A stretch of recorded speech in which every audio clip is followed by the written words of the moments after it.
right, just a review of some of the things that we have been going over and over and over and over. So, making sure that we remember that a sentence, because that's our focus, we're focusing on sentences this morning.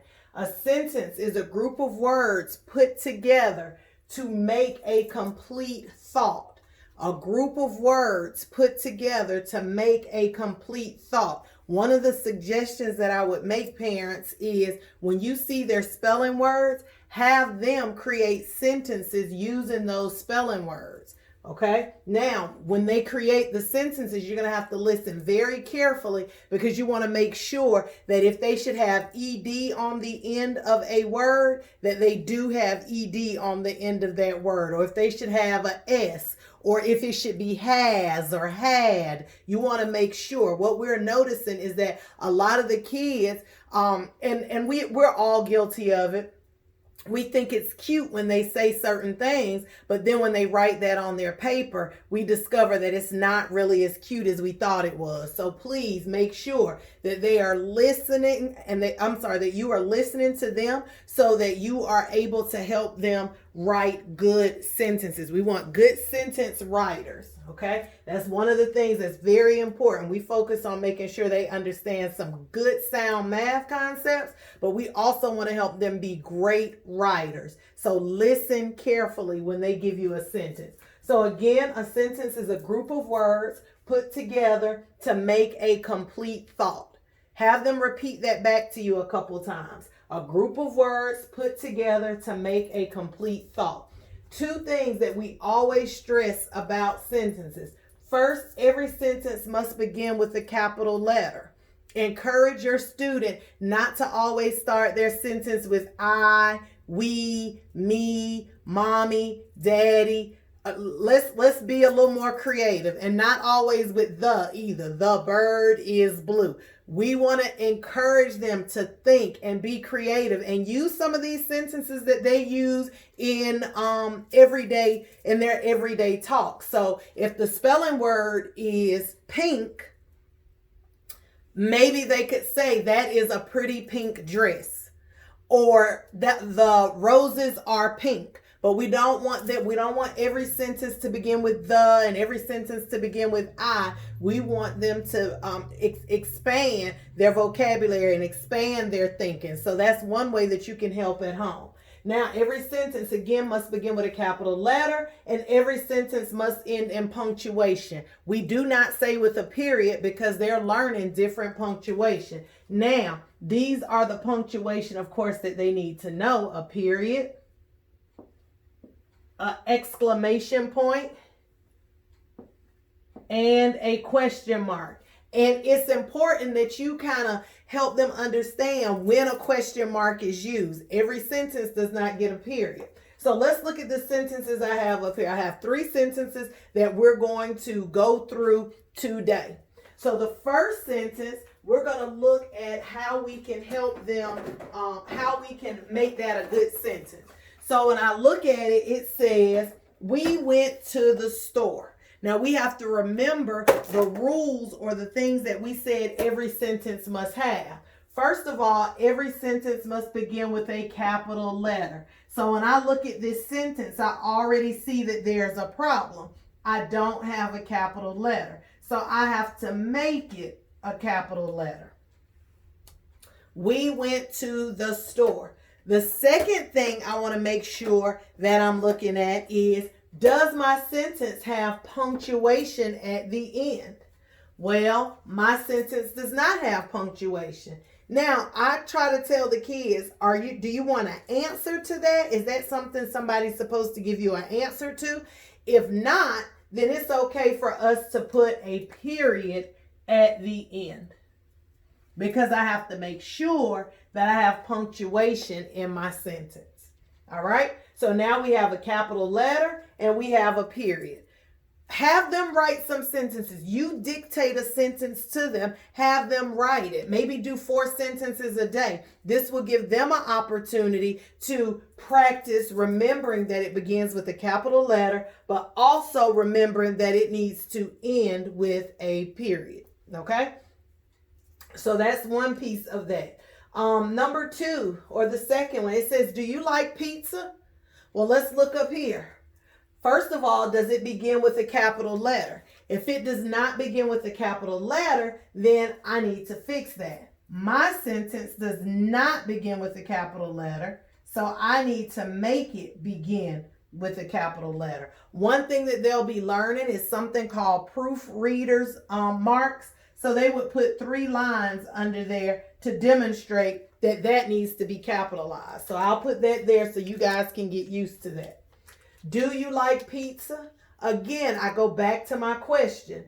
Am I expecting an answer from this? The answer is yes.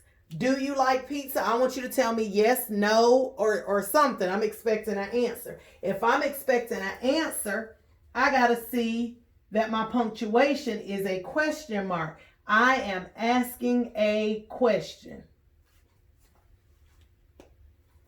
All right. Now on the last one, he is my friend.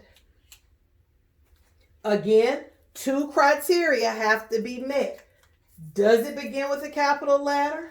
No, he does not begin with a capital letter. Remember, I told you they'll be using proofreaders marks where they'll put 3 lines under there which symbolize, hey, I need a capital letter. Then I need to see, does it end with punctuation? Well, no, mine does not end with punctuation. Now I have to look at it and say, do I want to answer to this? He is my friend.